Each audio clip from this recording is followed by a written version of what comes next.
빌립보서 4장 4절에서 7절 말씀. 주 안에서 항상 기뻐하라. 내가 다시 말하노니 기뻐하라. 너희 관용을 모든 사람에게 알게 하라. 주께서 가까우시니라.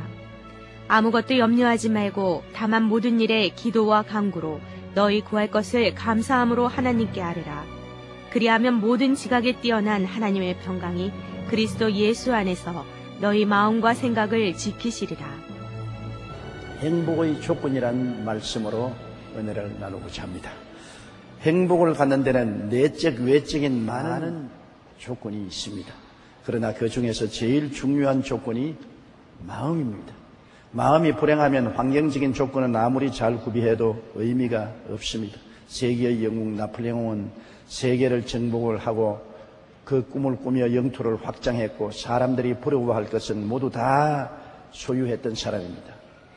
지배와 소유의 정상에서 인생의 성취감도 누렸습니다. 그러나 죽을 때 그가 남긴 말은 내가 진정 행복했던 때는 단 6일밖에 없었다. 그렇게 말했습니다.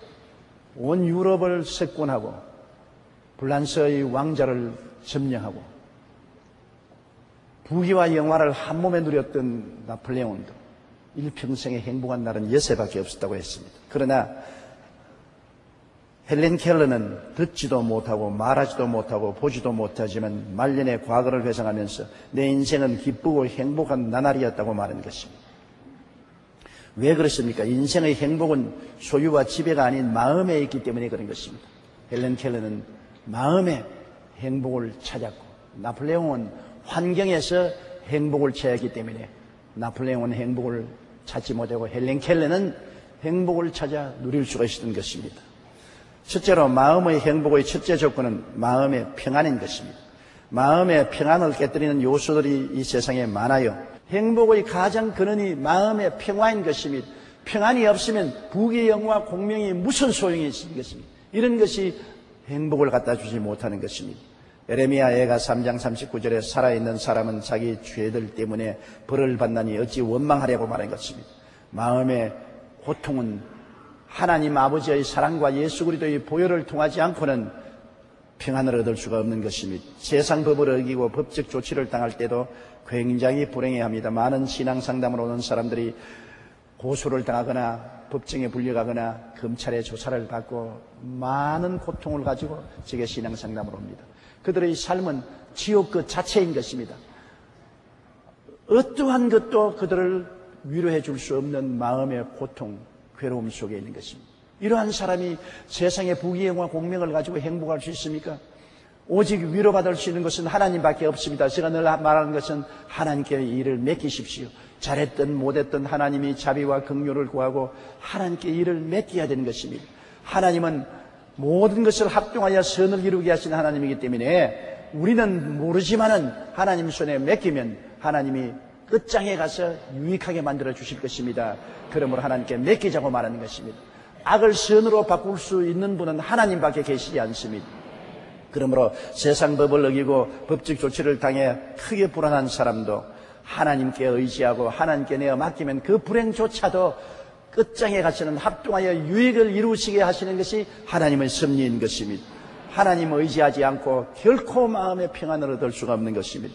사람들은 대인관계 속에 갈등을 가지고 불행한 사람 많습니다.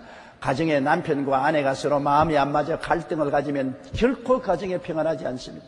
부부간에 서로 싸우고 대결하면 남편이 마음의 평안을 잃어버리기 때문에 밖에 나와서 일이 손에 잡히지 않습니다. 부인도 마찬가지죠. 가사 일이 손에 잡힐 리가 없는 것입니다. 부부간의 갈등, 부모 자식 간의 갈등되어도 부모의 마음의 고통이 말로 다 할 수 없고 사회적인 갈등도 그렇습니다. 우리 한국의 사회가 불안한 이유가 왜 그렇습니까? 지역 간 갈등이 있고 계층 간 갈등이 있고 노사 갈등이 있어 서로 대결하기 때문에 사회가 불안하고 평안이 없는 것입니다. 이 갈등을 누가 해결할 수 있는 것입니까? 하나님의 아들 예수 그리스도만이 평안을 가져올 수 있는 것입니다. 갈등을 가졌을 때 자꾸 상대방 때문에 내 마음에 갈등을 가지고 있다고 생각하지 말고 내가 예수 그리스도 안에서 회개하고 그리스도의 평안을 가득히 가지고 상대를 대하면 내 평안을 상대에게 전달해 줄 수가 있는 것입니다. 그렇기 때문에 남이 내게 평안을 빼앗아간다고 말하지 말고 내가 마음의 평안을 가지고 상대를 포용하면 평안을 가져올 수 있는 것입니다. 이 평안은 예수 그리스도에 대한 은혜와 하나님의 사랑을 통하지 않고는 가져올 수 없는 평안인 것입니다. 또한 생활의 고통이 극심하면 마음에 굉장히 불안합니다. 직장을 잃을까 싶어 번뇌하고 있을 때 평안이 없지 않아요. 사업이 무너져가고 부도가 날 지경에 이르는데 평안이 있을 수가 있습니까? 예수 믿는 사람과 안 믿는 사람이 다른 점이 여기에 있는 것입니다. 우리는 고통에 빠졌을 때 우리를 건져줄 자가 있다는 것입니다. 그리스도 예수와 아버지 하나님이 우리를 건져주신다는 믿음이 있기 때문에 마음의 평안을 얻고 기도하고 하나님께 짐을 맡길 수가 있는 것입니다. 성경에는 수고하고 무거운 짐진 자들은 다 내게로 오라. 내가 너희를 쉬게 하려고 말씀하고 있는 것입니다. 수고하고 무거운 짐을 진진 자들만 내게로 오라고 하는 것입니다. 수고하고 무거운 짐 없는 사람 내게 오라고 말하지 않았습니다. 그러므로 어떠한 수고하고 무거운 짐을 가졌을지라도 짐을 가지고 있는 사람은 주님께 나올 수 있는 자격이 있는 사람인 것입니다. 주님은 그러한 사람들에게 내가 평안을 주겠다고 약속을 하신 것입니다. 여러분 시편 91편 1절로 6절에 보면 놀라운 하나님의 약속의 말씀이 있습니다. 지존자의 은밀한 곳에 거하는 자는 전능자의 그늘 아래 가겠다. 지존자의 은밀한 곳이 뭡니까? 하나님의 은밀한 곳은 예수 그리스도인 것입니다. 하나님의 은밀한 곳 예수 그리스도 안에 있는 사람은 전능자의 그늘 아래에 있겠다고 말한 것입니다. 지존자의 은밀한 곳에 거하는 자는 전능자의 그늘 아래에 거하리로다. 내가 야훼를 가리켜 말하기를 저는 나의 피난처요 나의 요새요 나의 의뢰하는 하나님이라니 이는 제가 너를 새 사냥꾼의 올무에서 극한 연병에서 건지실 것이미로다. 제가 그 기수로 너를 덮으시리니 네가 그 날개 아래 거하리로다. 그의 진실함은 방패와 손방패가 되나니 너는 밤의 놀램과 낮에 흐르는 살과 흑암 중에 행하는 연병과 백주에 황폐케 하는 파멸을 두려워하지 아니하리로다. 천일이 내 곁에서 만이 내 우편에서 엎드려지나 이 재앙이 내게 가까이 오지 못하리로다. 얼마나 놀랍습니까? 여러분이 하나님을 여러분의 피난처라 하고 지존자로 거처를 삼으면 하나님께서 천사를 보내어서 여러분을 지켜 모든 길에 보호를 해 주시겠다고 약속하신 것입니다. 이러므로 하나님의 아들 예수 그리스도를 통해서 아버지의 품에 안기면 우리가 마음속에 평안을 누릴 수가 있는 것입니다. 의뢰할 때가 있기 때문에 우리의 짐을 맡길 때가 있기 때문에 우리가 평안을 얻을 수가 있는 것입니다. 아무도 나를 도와줄 수 없고 아무도 내 손 붙잡아 이끌어줄 자가 없을 때 우리는 절망하는 것입니다. 더구나 시편 23편 4절에 보면 내가 사망의 엄침한 골짜기로 다닐지라도 해를 두려워하지 아니할 것은 주께서 나와 함께 계심이라. 주의 지팡이와 막대기가 나를 안위하시나이다. 너무나 놀라운 말씀인 것입니다. 우리가 이 세상에 살면서 크고 적은 사망의 골짜기를 안 지날 수가 없어요. 인생 사는 자체가 고난이니까 크고 작은 사망의 골짜기를 지나고 부모 형제 날 떠나고 아무도 나를 도와줄 자 없을지라도 성경에는 주께서 나와 같이 계신다고 말한 것입니다. 주님은 우리와 언약을 맺었습니다. 십자가의 보배로운 피로 언약을 맺었습니다. 예수 그리스도를 구주로 모시고 피를 의지하는 자는 결단코 떠나지 아니하고 버리지 않겠다는 언약을 주신 것입니다. 내가 사망의 엄침한 골짜기에 다닐지라도 주님이 함께 계신데 주님은 목자로서 지팡이와 막대기를 가지고 오십니다. 지팡이는 길을 열어주시고 막대기는 보호해 주시는 것입니다. 어떻게 길 잃어버린 처지에 있을지라도 주님은 길을 열어주시고 어떻게 큰 원수가 와도 막대기로 막아주시는 주님이 계시기 때문에 마음의 평안을 누릴 수가 있는 것입니다. 우리가 마음에 평안이 있어야 행복의 기초가 될 뿐이에요. 평안이 있어야 문제 해결도 되는 것입니다. 성경에 주님은 나의 평안을 너희에게 주노라. 내가 너희에게 주는 것은 세상에 주는 것과 같지 아니하니라. 너희는 마음에 근심하지도 말고 두려워하지도 말라고 말씀하신 것입니다. 여러분, 부귀영화 공명에 행복이 있다고 하는 사람은 속았습니다. 부귀영화 공명에는 행복보다도 더 많은 불만족과 고통이 따라오는 것입니다. 참 행복은 예수 그리스도 안에서 아버지를 섬길 때만 찾아오는 것입니다. 우리의 마음에 하나님 아버지와 예수께서 안주하실 때 비로소 마음이 풍족해지고 평안해지고 행복해지는 것입니다. 마음의 평안은 하나님께 의지 안 할 때는 없습니다. 돈이 의지할 곳이 못 됩니다. 지위나 권세가 의지할 게 못 됩니다. 세상의 부귀 영화가 여러분이 피난처가 되지 못합니다. 하늘과 땅을 지으시고 세계와 그 가운데 모든 것을 다스리시는 만군의 야훼 우리 아버지 하나님과 그 아들 예수 그리스도의 품 안에서만이 진실로 평안하고 행복해질 수가 있는 것입니다. 둘째로 감사하는 마음이 있어야 행복해지는 것입니다. 마음의 행복을 깨는 원망, 불평, 짜증, 탄식 등을 가지고 있으면 행복하지 않습니다. 사람들은 행복을 깨는 것이 원망, 불평, 짜증, 탄식이라는 것을 알고 있음에도 불구하고 자꾸 그 속에 들어가는 경향성이 있는 것입니다. 사람들은 자기에게 있는 것보다 없는 것을 바라보고 늘 불평합니다. 여러분, 사람들은 자기에게 있는 것을 계산하지 않습니다. 자꾸 없는 것을 계산합니다. 성경에는 있는 자에게는 더 주고 없는 자에게는 있는 것까지 빼앗겠다고 말한 것입니다. 우리에게 주어진 것을 생각하고 계산하고 감사를 할 줄 알아야 되는 것입니다. 디모데전서 6장 7절로 8절에 우리가 세상에 아무것도 가지고 온 것이 없음에 또한 아무것도 가지고 가지 못하리니 우리가 먹을 것과 입을 것이 있은즉 족한 줄로 알라고 말씀하고 있는 것입니다. 자기에게 주어진 삶을 자기의 운명으로 받아들이고 수용하고 그곳에서 최선을 다하면 하나님이 점점 축복을 해 주시는 것입니다. 감사를 하면 할수록 하나님이 점점 그곳에서 더 나은 삶으로 이끌어 주시는데 원망, 불평, 탄식, 짜증을 하면은 점점 더 하락하고 마는 것입니다. 점점 더 나빠지고 마는 것입니다. 행복은 감사에 있습니다. 다른 사람과 비교하지 않고 자신이 받은 복을 헤아리는 사람만이 감사의 마음을 가질 수 있습니다. 불란서의 철학자이며 평론가인 알랭은 말하기를 남보다 나은 점에 대해서 행복을 구한다면 영원히 행복하지 못할 것이다. 왜냐하면 누구든지 남보다 한두 가지 나은 점이 있어도 전부가 뛰어날 수는 없기 때문이다. 행복이란 남과 비교해서 얻는 것이 아니라 스스로 만족하는 데서 얻는 것이라고 말한 것입니다. 그러므로 내게 있는 것으로 만족하고 그곳에서 최선을 다하며 감사할 때 행복을 얻을 수가 있는 것입니다. 감사하는 마음을 갖기 위해서는 항상 받은 복을 헤아려 보십시오. 아침에 일찍 일어나서도 마음에 불평하는 마음이 생기거든 그것을 물리치고 받은 복을 헤아려 보십시오. 비 맞지 않고 잠잘 수 있는 집이 있었다는 것을 행복하게 생각하고 외로운 사람도 많은데 가족이 한 집에서 살고 있다는 것을 생각하고 감사해 보십시오. 감사할 조건이 많이 있는 것입니다. 심신의 건강, 가정, 직장, 현실적인 삶에서 감사할 것이 얼마나 많아요. 시편 103편 2절에 내 영혼아 야훼를 송축하며 그 모든 은택을 잊지 말라 그랬습니다. 하나님이 주신 은택을 잊으면 안 돼요. 기억하고 손꼽아 감사를 하면 주님께서 점점 더 감사할 것을 많이 주시는 것입니다. 그러나 주신 것도 불평하고 원망하면 하나님께서 있는 것도 다 빼앗아 가시는 것입니다. 에베소 5장 20절에 범사에 우리 주 예수 그리스도의 이름으로 항상 아버지께 감사하라고 말한 것입니다. 그리고 다른 사람을 복되게 하려고 노력하면 더 행복해지는 것입니다. 자꾸 모든 것을 자기 중심으로 생각하고 왜 나를 안 섬겨주느냐, 왜 나를 안 도와주냐 하면 불행하게 되죠. 한 가정에도 남편이 자기 중심으로 아내를 보고 자기를 섬겨라, 자식들 보고 자기 명령만 순종하라면 폭군이 되고 불행하게 되고 마는 것입니다. 어떻게 하면 아내를 더 기쁘게 만들어줄까, 행복하게 만들어줄까, 어떻게 하면 자식들에게 더 도움이 주고 더 행복하게 만들어줄까.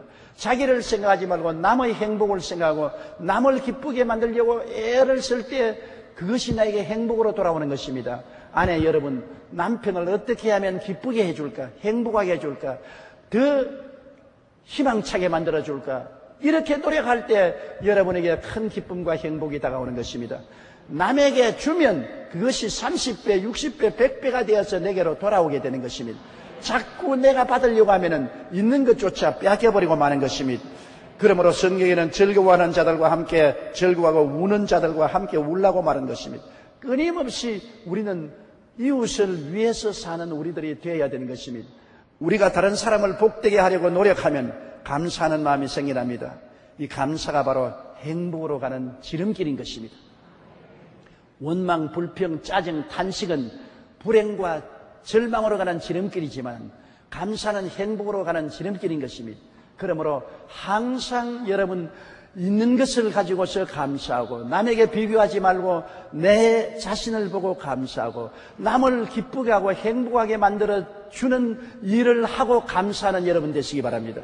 그렇게 할 때 행복이 다가오는 것입니다. 하나님과 이웃에 감사하는 말을 한다는 것 얼마나 좋습니까? 우리는 너무 감사하는 말을 안 해요. 성경에는 시편 50편 23절에 감사로 제사를 드리는 자가 나를 영화롭게 하나니 그 행위를 옳게 하는 자에게 내가 하나님의 구원을 보리라고 말한 것입니다. 감사를 어떻게 제사 드립니까? 감사하는 말을 하고 감사하는 찬송을 드리는 것이 감사 제사인 것입니다. 이렇게 하면 하나님도 영화를 느끼고 하나님도 도움을 베풀겠다는 것입니다. 사람은 하나님의 형상과 모양대로 지음을 받았기 때문에 자꾸 감사하고 칭찬하고 기쁘게 해주면 굉장한 용기와 힘을 얻게 되는 것입니다. 여러분, 우리가 감사하는 말 조금만 애를 쓰면 할 수 있잖아요. 한 가정에도 남편이 부인 보고 고맙다고 말하고 잘하는 것을 칭찬해주면 부인이 어색해지고 힘이 생기잖아요. 남편에게 감사하고 남편을 칭찬하고 자랑하게 하면 남편이 얼마나 용기 백배해서 열심히 일할 수 있잖아요. 어린아이들도 자꾸 쥐어박지 말고 용기와 힘을 주고 칭찬해주면 더 힘을 얻을 수 있잖아요. 하나님께도 감사하고 이웃에도 감사하고 늘 감사하던 말을 많이 써야 된다. 우리나라 사람들이 굉장히 인색한 것이 감사하는 말인 것입니다. 서양 사람들은요, 밥 먹다가 숟가락 하나 전달해줘도 땡큐, 물 한 컵 줘도 땡큐, 늘 감사하는 겁니다. 우리는 숟갈 줘도 물 좀 다오, 물 한 곳 주면 그대로 봤어. 자기 아내가 물을 갖다 줘도 여보 감사. 남편에게도 여보 저 젓갈 좀 주세요. 젓갈 좀 감사합니다. 꼭 감사를 해요. 서양 사람들이 특성은 감사는 있는 것입니다. 근데 우리는 감사를 안 하고 오히려 감사하면 저 뭐 잘못 먹었나, 저거 왜 저래 노색을 떠냐, 그렇게 하는 것입니다. 감사를 해야 돼. 길을 조금 비켜줘도 감사합니다. 조금 도움을 베풀어줘도 감사합니다. 숟갈 전해줘도 감사합니다. 물 한 컵 줘도 감사합니다. 감사로 제사를 드려야 되는 것입니다. 이는 하나님도 영화롭게 하고 감사를 받는 사람의 마음을 훈훈하게 하고 뜨뜻하게 만들어주는 것입니다. 그리고 그것이 행복을 갖다 주는 것입니다. 셋째로 우리가 행복하기 위해서는 관용하는 마음을 가져야 되는 것입니다. 용서하는 마음을 갖지 못하면 결코 행복하지 않습니다. 이 세상에 사는 사람이 다 완전한 사람이면 모르겠으면 모두 다 죄인들입니다. 모두 다 결점이 많고 허물이 많은 사람인 것입니다. 그렇기 때문에 용서해 주지 않고 그대로 자꾸 비난하고 공격하면 살아나갈 사람이 아무도 없습니다. 다른 사람을 벗기고 핥히고 흑칠하고 짓밟으면 살아나갈 사람 누가 있어요? 용서해 줘야지. 부모가 자식을 키울 때 똥을 몇 섬을, 오줌을 몇 마를 발아냅니다. 가서 똥 싸고 오줌 싸고 못되게 구는 것 부모가 자식을 오래 참고 용서하고 또 용서하고 돌보아 주어서 성인이 되지 않습니까? 우리가 성인이 되어 살아도 우리가 얼마나 실수를 많이 하는 것입니까? 서로 용서해주고 용서받아야 살게끔 되어 있는 것입니다. 주님께서는 마태복음 18장 28절로 35절에 이런 말을 했었습니다. 한 사람이 10,000달란트 빚을 졌습니다. 임금이 그를 불러와서 10,000달란트를 못 갚으니까 처자를 다 팔아서 10,000달란트를 갚게 하겠다고 하니까 이 사람이 통곡하고 울며 용서해달라고 사정을 하고 말미를 달라고 하며 임금이 불쌍히 여겨서 탕감해 주었습니다. 얼씨나 좋다고 춤추고 나오다가 밖에 나오니까 자기 친구 한 사람이 얼마 돈 안 되는 100데나리온 빚진 친구를 만나서 야, 빚 갚아라. 나 지금 돈이 없으니 말미를 좀 가겠다. 멱살을 잡고 당장 감옥에 갇혀버렸습니다. 그거를 본 다른 사람이 너무나 원통해서 왕에게 고발을 했습니다. 왕이 10,000달란트 용서해준 그 사람이 불과 100데나리 빚진 친구를 돈 안 갚는다고 감옥에 쳐넣었습니다.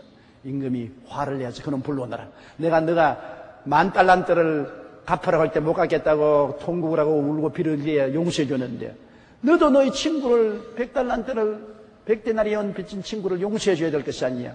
이놈을 당장 감옥에 갇히어서 10,000달란트를 갚을 때까지 고생시켜라. 그리고 주님 하신 말씀은 너희가 이웃을 용서하지 않으면 하나님께서 너희도 이렇게 만들리라. 우리 마음이 감옥에 갇힌 사람 많습니다. 불행과 고통과 좌절과 절망과 슬픔의 감옥에 갇히는 사람 많습니다. 왜? 남을 용서해 주지 않기 때문에. 남편을, 아내를, 자식을, 부모를, 이웃을 용서 안 해주면 스스로 마음속에 감옥에 갇힙니다. 왜? 우리는 스스로는 하나님 앞에 얼마나 용서를 받았습니까? 십자가 밑에 우리가 서 보십시오. 우리의 죄를 짓고 불의하고 추악하고 버림을 받아야 마땅한 우리 자신을 주님이 십자가에 몸짓고 피 흘려서 용서해 주었습니다. 과거를 묻지 않고 다 칭찬하고 용서해 주고 의롭다고 만들어 주었습니다. 그러므로 예수님 앞에 설 때 우리는 용서의 빚을 진 사람인 것입니다. 내가 주님께 용서받은 만큼 남을 용서해 주어야 되는 것입니다. 용서해 주지 아니하면 우리는 감옥에 갇히는 것입니다. 고통과 절망의 감옥에 갇힌 것입니다. 오늘 많은 사람이 불행한 이유는 이웃을 관용하고 용서하는 마음이 없기 때문에 감옥에 갇힌 것입니다. 성경에는 악을 악으로 갚지 말라고 말한 것입니다. 마태복음 5장 38절로 42절에 보면 또 눈은 눈으로 이는 이로 갚으라 하였다는 것을 너희가 들었으나 나는 너희에게 이르노니 악한 자를 대적지 말라. 누구든지 내 오른편 뺨을 치면 왼뺨도 돌려대며 또 너를 고소하여 속옷을 가지고자 하는 자에게 겉옷까지 가지게 하며 또 누구든지 너로 억지로 오리를 가게 하거든 그 사람과 심리를 동행하고 내게 구하는 자에게 주며 내게 꾸고자 하는 자에게 거절하지 말라. 관용하는 마음인 것입니다. 여러분, 오른편 뺨을 치는데 왼뺨을 돌려달라면 얼마나 관용하는 마음이 있어야 되지 않습니까? 송사하여 속옷을 가지는 사람에게 겉옷까지 주고 송사 끝마치는 것, 관용하는 마음입니다. 억지로 오리 가지면 심리까지 따라가는 것, 관용하는 마음입니다. 오늘날 관용하는 마음을 가지면 많은 마찰을, 갈등을 피할 수가 있고 우리 마음속에 평안과 행복을 가질 수가 있는 것입니다. 에베소 4장 32절에 서로 친절하게 하며 불쌍히 여기며 서로 용서하기를 하나님이 그리스도 안에서 너희를 용서하심과 같이 하라. 골로새서 3장 13절 누가 누구에게 불만이 있거든 서로 용납하여 피차 용서하되 주께서 너희를 용서하신 것 같이 너희도 그리하라고 말한 것입니다. 주님께서 용서해 준 것처럼 너희도 서로 용서하라. 너무 멀리까지 생각하지 마십시오. 우리 가정에서 당장 실천해야 되는 것입니다. 당장 남편을 용서하고 아내를 용서하고 부모를 용서하고 자식을 용서하고 형제를 용서하는 관용의 마음을 가지면 굉장히 행복을 가져올 수 있는 것입니다. 넷째로 우리가 행복하기 위해서는 사랑을 실천해야 됩니다. 하나님은 사랑이십니다. 하나님은 태양과 같아서 온 천지를 비추는 것처럼 만민을 하나님은 사랑하시는 것입니다. 예수님은 십자가를 통해서 하나님 베푼 사랑을 보십시오. 하나님은 세상을 사랑했다. 얼마나 사랑했냐? 외아들을 주시기까지 사랑했다. 예수님이 우리를 사랑했다. 얼마나 사랑했냐? 움찢고 피 흘리기까지 사랑했다. 하나님의 사랑은 말로만 한 사랑이 아니라 증명된 사랑인 것입니다. 사랑한다고 말하고 그 아들을 주셨고 사랑한다고 말하고 예수님은 몸찢고 피를 흘려서 우리를 구원해 주신 것입니다. 그렇기 때문에 하나님의 사랑은 말로 하는 사랑이 아니라 증명된 사랑인 것입니다. 우리도 진실로 사랑하기 위해서는 자기를 희생하여 이웃을 섬겨야 되는 것입니다. 하나님께서 우리 예수 믿는 사람들에게 주신 계명은 사랑하라는 것입니다. 구약시대 이스라엘 백성은 시내산에서 하나님과 선민 계약을 맺을 때 계약 조건으로 10계명을 지키라고 말했습니다. 내 앞에 다른 신을 두지 말라, 우상에 절하지 말라, 하나님의 이름을 망령되이 부르지 말라, 안식일을 거룩히 지켜라, 내 부모를 공경하라, 살인하지 말라, 간음하지 말라, 도둑질하지 말라, 내 이웃을 거짓 증거하지 말라, 내 이웃을 탐하지 말라는 10계명을 지켜야 하나님과 언약이 이루어진다는 것입니다. 우리는 예수 그리스도의 십자가 보혈을 믿음으로 구원의 언약을 맺은 사람인데 우리에게도 하나님이 계명을 주었습니다. 그 계명은 사랑의 계명인 것입니다. 요한복음 13장 34절로 35절에 새 계명을 너희에게 주노니 서로 사랑하라. 내가 너희를 사랑한 것 같이 너희도 서로 사랑하라. 너희가 서로 사랑하면 이로써 모든 사람이 너희가 내 제자인 줄 알리라고 말한 것입니다. 로마서 12장 10절에 형제를 사랑하여 서로 우애하고 존경하기를 서로 먼저 하라고 말한 것입니다. 사랑을 실천할 때 우리는 구원받은 사람으로서 계명을 지키는 것입니다. 구약시대에는 10계명을 지켜야 하나님과 언약을 유지할 수 있습니다. 신약시대 믿음으로 구원받은 사람은 사랑을 실천해야 하나님과 동행할 수 있습니다. 하나님은 사랑이기 때문에 사랑하는 사람에게는 하나님이 함께 계신 것입니다. 그리고 시편 16편 11절에 주의 앞에는 충만한 기쁨이 있고 주의 오른쪽에는 영원한 즐거움이 있다고 주님이 같이 계시면 충만한 기쁨과 즐거움이 있어서 행복해질 수 있는 것입니다. 사랑할 때 행복합니다. 사랑받을 때 행복한 것이 아니라 내가 사랑할 때 행복한 것입니다. 사람들은 사랑을 달라고 하는 것입니다. 여러분, 사랑받으면 행복하지만 얼마 있으면 그 행복은 시들어버리고 마는 것입니다. 사랑을 하면 할수록 행복은 더 살아 넘치는 것입니다. 아내를 사랑하는 남편이 행복합니다. 남편을 사랑하는 아내가 행복합니다. 부모가 자식을 사랑할 때 행복하고 자식이 부모를 사랑할 때 행복하고 우리가 이웃을 사랑해서 헌신적으로 그들을 도와줄 때 행복이 우리에게 다가오는 것입니다. 요한복음 14장 23절에 사람이 나를 사랑하면 내 말을 지키리니 내 아버지께서 그를 사랑하실 것이요 우리가 그에게 가서 거처를 그와 함께하리라고 하셨습니다. 사랑하면 하나님이 거처를 같이 하겠다고 말한 것입니다. 여러분, 자신을 희생하여 사랑을 실천할 때 우리는 진정한 행복을 느낄 수가 있습니다. 이것이 하나님과 동행하는 삶인 것입니다. 하나님은 아들을 내주었었습니다. 예수님은 목숨을 내주었었습니다. 아버지와 아들과 같이 하는 사람은 자기를 희생해서 남을 도와줄 때 하나님과 아들이 같이 계심으로 큰 행복을 누릴 수가 있게 되는 것입니다. 사람들은 행복의 조건을 외적인 면에서 찾으려고 합니다. 돈, 지위, 명예, 부귀, 영화, 사치, 자기 과시 등 이런 것들로 행복을 누리려고 합니다. 물론 그것이 행복에 기여하지 않은 것은 아닙니다. 그런 것도 행복의 보탬이 됩니다. 그러나 진정한 행복의 집은 내적 조건인 마음의 평화, 감사하는 마음, 이웃을 보듬어 안는 관용과 용서, 이웃을 섬기는 희생적인 사랑이 없이는 모래 위에 지은 집이 되어 곧 허물어지고 마는 것입니다. 내적 행복이 있어야 외적인 행복의 조건이 가치가 있게 되는 것입니다. 하나님은 여러분이 모두 다 행복하기를 원하시는 것입니다. 그 행복을 찾아서 산을 넘어가면 또 저 건너편 산에 행복이 있다고 합니다. 아무리 외적인 환경을 쫓아서 부귀, 영화, 공명 이런 것을 통해서 행복을 얻으려고 다름질을 해보면 행복은 찾을 수가 없는 것입니다. 그러나 행복은 내 마음속에 있는 것입니다. 예수 그리스도를 믿고 하나님을 섬기면서 마음의 평안을 가지고 내 주어진 삶을 감사하게 받아들이고 감사의 뜻을 찾고 감사와 찬양을 드리며 내 이웃을 진실로 관용하고 용서해 주며 남을 위해서 희생 봉사하는 사랑을 실천하면 행복이 마음속에 찾아오게 되는 것입니다. 이러한 사람은 초가상칸에 나물을 먹고 살아도 행복해질 수 있는 것입니다. 우리는 행복을 멀리서 찾지 마십시다. 행복은 여러분 마음속에 있는 것입니다. 내 마음을 다스리면 행복을 가질 수가 있는 것입니다. 내 마음을 다스리지 않고 바깥의 행복을 찾는 사람은 영원히 행복을 놓쳐버리고 말 것입니다.